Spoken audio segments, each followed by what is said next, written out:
Hi friends, வணக்கம். Welcome to biology king Tamil YouTube channel. நம்ம இந்த வீடியோவில் என்ன பார்க்க போகிறோம்னு பார்த்தீங்கன்னா, 12th ஸ்டாண்டர்ட் ஜுவாலஜி புக்கில் இருக்கக்கூடிய 4th லெசனை பார்க்க போகிறோம். இந்த 4th லெசனில் ஆல்ரெடி பார்ட் 1 வீடியோ அப்லோட் பண்ணியிருக்கோம்.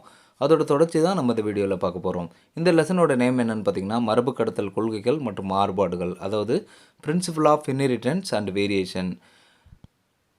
கொஷின்ஸ் பார்க்கலாம்.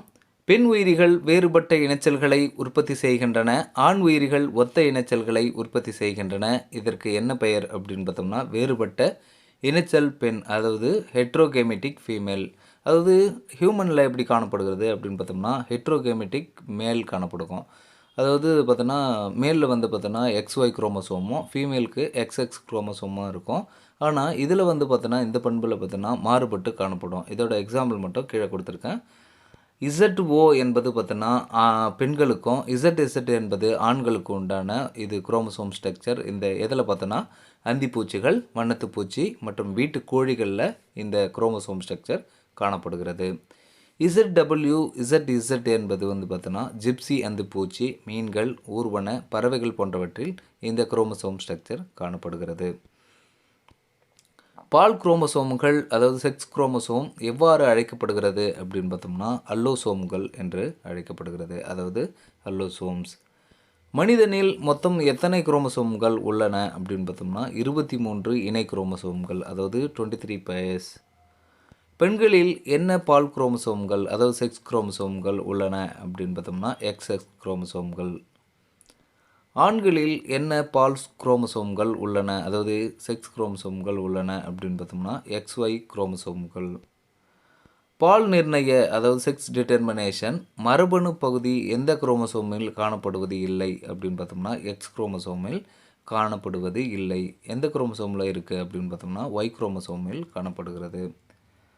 Y குரோமோசோமின் இருமுனைகளிலும் என்ன பகுதிகள் உள்ளன அப்படின்னு பார்த்தோம்னா போலி உடல் குரோமோசோம் பகுதிகள், அதாவது சூடோ ஆட்டோசோமல் ரீஜியன்ஸ். முதலில் பழப்பூச்சிகளில் மரபணு சமநிலை மூலம் பால் நிர்ணயிக்கப்படுவதை கண்டறிந்தவர் யார், அதாவது செக்ஸ் டிட்டர்மினேஷனை கண்டறிந்தவர் யார் அப்படின்னு பார்த்தோம்னா CB பிரிட்ஜஸ்.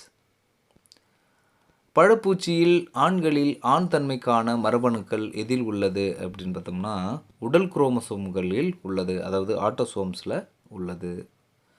பழப்பூச்சியில் மும்மைய பெண் பூச்சிக்கும் இரட்டை மைய ஆண் பூச்சிக்கும் இடையே செய்யப்பட்ட பிரிட்ஜஸின் கலப்பு ஆய்வு முடிவு என்ன அப்படின்னா, இதுக்கு வந்து ரேஷியோ நிறைய கொடுத்துருக்கேன். இது எப்படி கேட்பாங்க அப்படின்னு பார்த்தோம்னா, ஒரு பேஜில் வந்து பார்த்தோன்னா ஹாஃப் பேஜுக்கு இருக்கும் இந்த கொஷின்ஸ்லாம். அதாவது நிறைய UGDA ஜுவாலஜி, PGDA ஜுவாலஜி, அதுக்கப்புறம் பார்த்தோன்னா நீட் எக்ஸாமு, இந்த மாதிரி எக்ஸாம் கொஷின் பேப்பரில் பார்த்திங்கன்னா ஹாஃப் பேஜுக்கு இருக்கும் இந்த மாதிரி கொஷின்னு.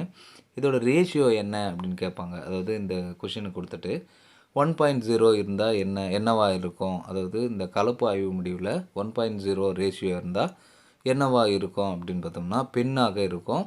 இது வந்து பார்த்தோன்னா கிரேட்டர் தென் 1.0க்கு மேலே போனாலும் நார்மல் ஃபீமேலாக இருக்கும். 0.50 என்பது வந்து பார்த்தோன்னா ஆணாக இருக்கும். கிரேட்டர் தென், அதாவது பார்த்தோன்னா லெஸ் தென் 0.50 என்பது வந்து பார்த்தோன்னா நார்மல் மேலாக இருக்குது. 0.67 பார்த்தோன்னா இடைப்பால் உயிரி, அதாவது இன்டர்செக்ஸ் ஆகவும். 0.33 மிகை ஆணாகவும், அதாவது மெட்டா மேல்ஸ் ஆகவும். 1.50 என்பது மிகை பெண்ணாகவும், அதாவது பார்த்தோன்னா மெட்டா ஃபீமேல்ஸாகவும் இருக்குது. இது வந்து படிக்கிறது ரொம்ப கஷ்டமாக இருக்கிற மாதிரி தான் இருக்கும். ஒரு முறை நீங்கள் படிச்சிட்டிங்கன்னா இது ஈஸியாக உங்களுக்கு புரிஞ்சிடும். இது ஞாபகம் வச்சுக்கோங்க. இது கண்டிப்பாக இந்த கொஷின்ஸ் கேட்குறதுக்கு வாய்ப்பு இருக்குது. எக்ஸ் குரோமோசோமை கண்டறிந்தவர் யார் அப்படின்னு பார்த்தோம்னா ஹென்கிங். அதாவது ஹென் என்பது வந்து பார்த்தோன்னா பெண் கோழியை குறிக்கும். அதாவது வந்து பார்த்தோன்னா எப்படி ஞாபகம் வச்சுக்கலாம் அப்படின்னு பார்த்தோன்னா, எக்ஸ் குரோமோசோம் என்பது பெண் குரோமோசோம் அப்படின்னு சொல்லுவாங்க. ஹென் என்பது பெண் கோழி, அதனால் வந்து பார்த்தோன்னா ஹென்கிங் என்பவர் தான் இந்த எக்ஸ் குரோமோசோமை கண்டறிந்தார்ன்றது ஈஸியாக நம்ம ஞாபகம் வச்சுக்கலாம். Y குரோமோசோமை கண்டறிந்தவர் யார் அப்படின்னு பார்த்தோம்னா ஸ்டீவன்ஸ். எப்போ கண்டுபிடிக்கிறாரு அப்படின்னு பார்த்தோம்னா 1902ஆம் ஆண்டு. உயிரினங்களின் சில உடல் பகுதிகள் ஆண் பண்புகளையும் மற்ற சில உடல் பகுதிகள் பெண் பண்புகளையும் வெளிப்படுத்துகின்றன. இதற்கு என்ன பெயர் அப்படின்னு பார்த்தோம்னா இருபால் உருவம், அதாவது கைனென்ட்ரோமார்ப்ஸ்.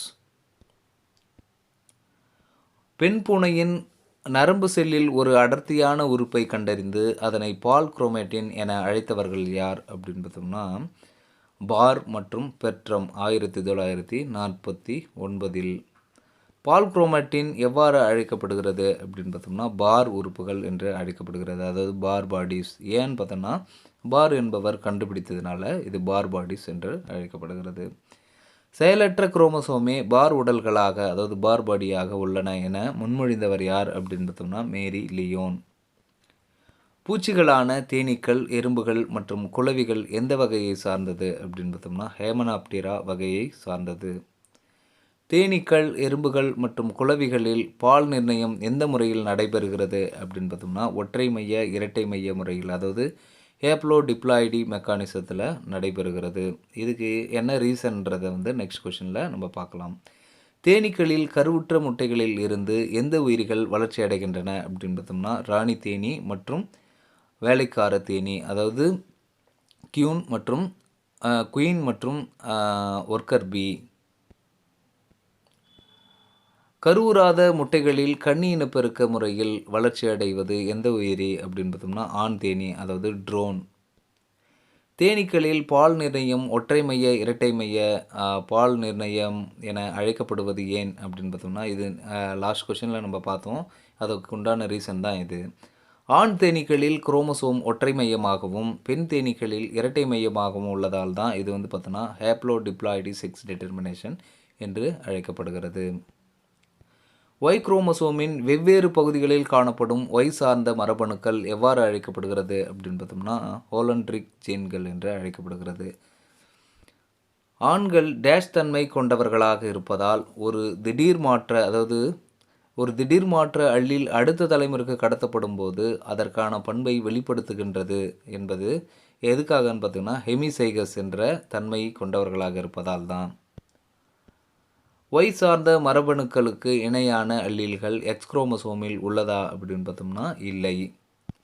பால் சார்ந்த பண்புகளின் மரபு கடத்தல், அதாவது செக்ஸ் லிங்க்டு இன்ஹெரிட்டன்ஸ் பார்த்தோம்னா பொதுவாக எந்த பாலினத்தில் அதிகம் காணப்படுகிறது அப்படின்னு பார்த்தோம்னா பெண்களை விட ஆண்களில் அதிகமாக காணப்படுகிறது. நண்பர்களே, இந்த பயனுள்ள வீடியோ உங்களுக்கு யூஸ்ஃபுல்லாக இருந்துச்சுன்னா லைக் பண்ணுங்கள், ஷேர் பண்ணுங்கள், கமெண்ட் பண்ணுங்கள், மறக்காமல் சப்ஸ்கிரைப் பண்ணுங்கள். பாடம் சார்ந்த சந்தேகங்களுக்கு கமெண்டில் தெரிவிங்க. நம்ம ஒவ்வொரு பாடத்திலிருந்தும் line by line important questions எடுத்து அப்லோட் பண்ணுறதுனால இது உங்களுக்கு ரொம்பவே யூஸ்ஃபுல்லாக இருக்கும். இது எக்ஸாமுக்கு உங்களுக்கு ரொம்பவே ஈஸியாகவும் இருக்கும். நண்பர்களே, மீண்டும் அடுத்த வீடியோவில் சந்திப்போம். நன்றி, வணக்கம்.